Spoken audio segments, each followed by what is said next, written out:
Okay. So, good afternoon to each and everyone. Nandito na naman tayo sa panibagong serye ng simpleng computation para sa ating feasibility study. So this time, ang nakikita nyo ngayon dito yung paggawa ng ating supply schedule. Oo. Tapos, mayroon na rin kasamang projected sales. Yan. Siyempre, ano to mga magkakasama to sa marketing aspect. Okay. Actually, medyo may kasama na rin tong production capacity. No? Ma-determine natin yung ating production capacity. So this time, ang example naman natin is yung mainit na coffee shop. Yan. Halimbawa, meron tayong kapihan. Yan. Medyo marami kasi ngayon ng nahihilig sa kape, lalo na yung mga ice cold, no? So, pwede rin dito, applicable din tong example natin na to doon sa mga nagbabalak na magtayo ng milk tea, no, yung milk tea shop, ayan, pwede rin naman to. So ito yung mga variables sa atin na ngayon. So syempre, may machine tayo. Okay? So halimbawa daw, okay, meron tayong coffee machine, dalawa. So bali, nga pala, bago ko makalimutan, you can follow me, no guys, you can follow me sa aking Facebook page. Yan, Domsky Domingo, pa-follow na lang. Then yung video naman ito, makikita nyo to sa aking YouTube channel. No? Kay Sir Domsky TV. Yan. So meron dito mga video lectures, yung mga recordings ko sa klase na nakapost dyan. Tsaka yung mga ganitong simple tutorial. No? Yan, sa PC, yan, mga ganun. So again, going back. So ito ay base sa machine capacity. Okay, base ito sa machine capacity. So halimbawa nga daw, meron tayong dalawang coffee machine. Ayan. Tapos halimbawa, ang isang order ng coffee, halimbawa, ay kaya siyang mai-produce sa loob lang ng 3 minuto.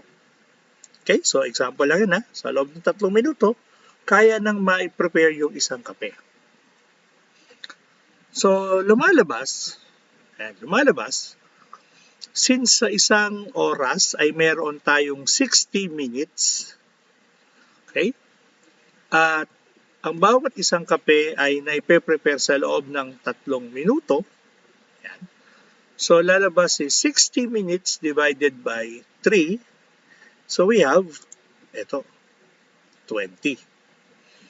So ibig sabihin, per hour, kaya palang makagawa ng 20 cups. Pero take note isang machine pa lang ang pinag-uusapan natin dyan. Okay? So, ibig sabihin, 20 cups per hour per machine. Yan. So, kung halimbawa, ang operating hours natin, no, ay 10 oras. Yan. So, kung sa 10 oras lumalabas, edi lalabas yon 20 times 10. So, that is 200.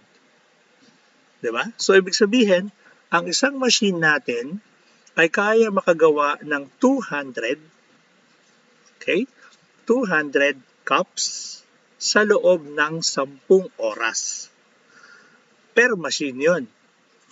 So, kung dalawa yung machine mo, yung 200 mo times 2, yan, times 2, so makukuha mo ngayon yung 400 na ating maximum capacity. Okay, so ulitin ko So yung 20 na to ay coffee per hour na kayang i-prepare ng isa. Okay, so ilalagay ko dito para may ano ka So one machine, yan. One machine equal siya, kaya niya ay 20 per hour. Yan. So ito siya So ang isang machine kaya ang 20 cups per hour. Okay? So, ibig sabihin lang yan, times 10, so that's 200. Okay? 200 per 10 hours. dalawa nga yung machine mo. So yung 200 mo times 2, you now have your maximum capacity. So ano yung maximum capacity mo? 400 cups per day. Okay? Ulitin ko, per day na yan. Okay? Ayan. Kaya lang siyempre, ang idea is that, parang medyo malabo naman yata na ganun kadami yung kailangan nating i-prepare na kape. Parang lumalabas, kada 3 minuto, kailangan mong magtimpla, so may umu-order. Diba? So medyo malabo naman mangyari yon. Kaya nga ito ay maximum capacity mo. Maximum daily capacity. So, tulad ng ginawa natin sa demand na naging conservative tayo, okay, conservative method ang ginamit, dito ganun din. So, tawagin na lang natin siya guys na conservative capacity. So, halimbawa, ang conservative capacity natin, sabi natin, 40% lang, sir. Ayan. O sige, 40% lang. So, ano mangyayari? Kukunin natin yung 40% ng 400. At ito na yon. So, bali, 400 times 40%. So, you have 160. So, ano ngayon lumalabas to? Na yung dalawang machine natin, okay, magpuproduce lang ng 160 per day. So, 160 na cups of coffee ang magagawa niya sa loob ng isang araw. Okay? Now, so, kumpitin na natin ngayon yung kanyang yearly.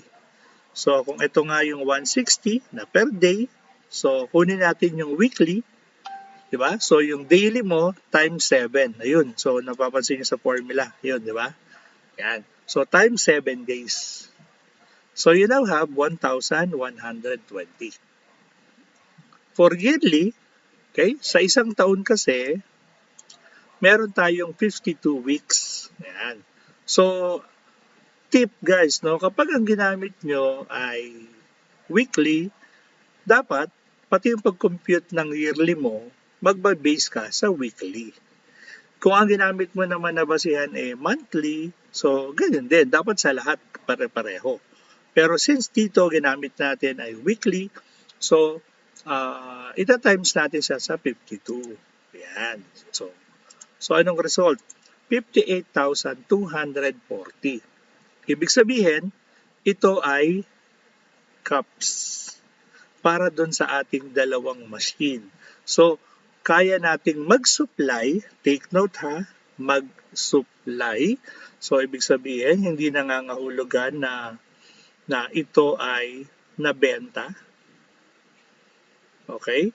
Kaya lang natin mag-supply. Pero, for the purpose of our study, no, for the purpose of our discussion, i-consider na natin siya na sold. Okay? Consider natin siya na sold. Total naman, naging conservative naman na tayo sa ating data. Ayun, di ba? Using our conservative capacity. Okay? So kung ang annual o yearly increase sa ating demand ay halimbawa 2%, so pwede natin isabay na doon yung ating supply. So gawin na lang din natin siya na 2% per annum. Okay? So, ito actually kahit di na natin computein kasi pag nag-present ka naman ng supply, yearly lang ang nakalagay. Oo, yearly lang ang nakalagay doon. So, diretso na. So, parang ganito. Dapat dalawa na lang siya. Ayan, dapat dalawa na lang. Ang makikita mo na lang, ito at saka ito. Okay? So, halimbawa, ito. Gawin natin, ha? Kasi ito, computation pa yan, eh. So, pagka nag-present ka ngayon, dapat pa ganito. Okay? So, kunin natin itong yearly. Ayan. So, baka kasi, gawin natin na special yung pace para yung value lang ang lumabas. Yan.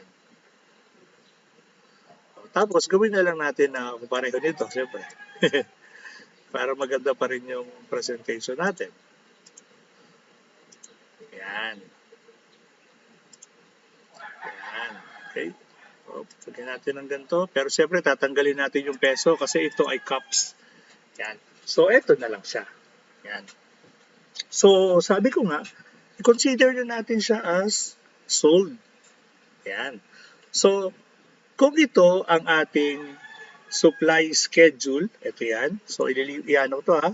Kasi pinaka-presentation na itong ginagawa natin. So, halimbawa, ayan na yan. Maglagay mo tayo ng ano para may space ng konti. Yan. So, ito na yung supply schedule natin. Okay? Ngayon, gawa natin siya ngayon ng projected sales. Okay? So, papakita ko na sa inyo kung paano na-compute yan. Ha? Okay, dito na lang para itatabi ko para mas malapit. Yan. So, ang projected sales natin, syempre, i-consider na nga natin ito na sold. Yan.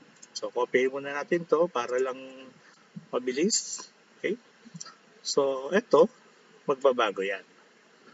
Okay? Okay, sige. Hindi ko muna ano yan. So, ito ang yearly supply. Okay? So, ito dapat ay magiging sales na. Yan. So, caps din natin para maganda.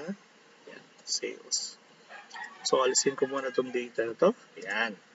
So, sir, paano mangyayari? Yan. So, halimbawa, magkano ba ang isang cup ng coffee? So, halimbawa, in this example, gawin natin, isa lang muna. Isa lang yung ating presyo. Okay? Average ng 50 pesos. So, kung nag-average siya ng 50 pesos, okay, halimbawa, ito, dito ko nilang lalagay, ang price ay 50 pesos. Yan. 50 pesos per cup. Yan. So, itong yearly supply na to, i-multiply natin by 50. So, bali ganito. Equals yearly times 50. Yun. So, 2,912,000. Ayun, no? Pareho, di ba? Yan. So, pinapakita ko lang sa inyo kung paano siya computein, ha? Next, for 2025 times 50 pesos ulit. Yun. Next, times 50 pesos ulit. Next, times 50 pesos. Next, times 50 pesos. So, ayan. Meron ka na ngayong supply schedule base sa capacity. Ayan. Base sa machine capacity mo. Tapos, ito na yung supply schedule. Then, pag may supply schedule na, i-consider na nga natin siya na sold lahat kasi naging conservative naman tayo. So, i-multiply na lang natin ito sa ating selling price para makuha yung projected sales. So, eto na. So, you now have your supply schedule and projected sales. O, di ba? Simple lang, di ba? Huwag ka lang matataranta. Ayan. So, again, this is Sir Domsky Domingo. Ayan. So, again, pa-follow na lang ako sa aking YouTube channel, Sir Domsky TV, at saka sa aking Facebook page, no? Yung Domsky Domingo. Pa-follow na lang din ako doon. Sa aking YouTube naman, pa-subscribe na lang guys para nang sa ganun, mas marami tayong magawang ganitong mga simple tutorial para sa ating klase, no? Para sa paggawa ng ganitong BSIB. And malay nyo, pati sa susunod, sa research na rin. Okay? At saka sa iba pang mga subjects. So again, hopefully nakatulong ako sa inyo itong short video tutorial na ito. Okay, see you guys. Bye-bye!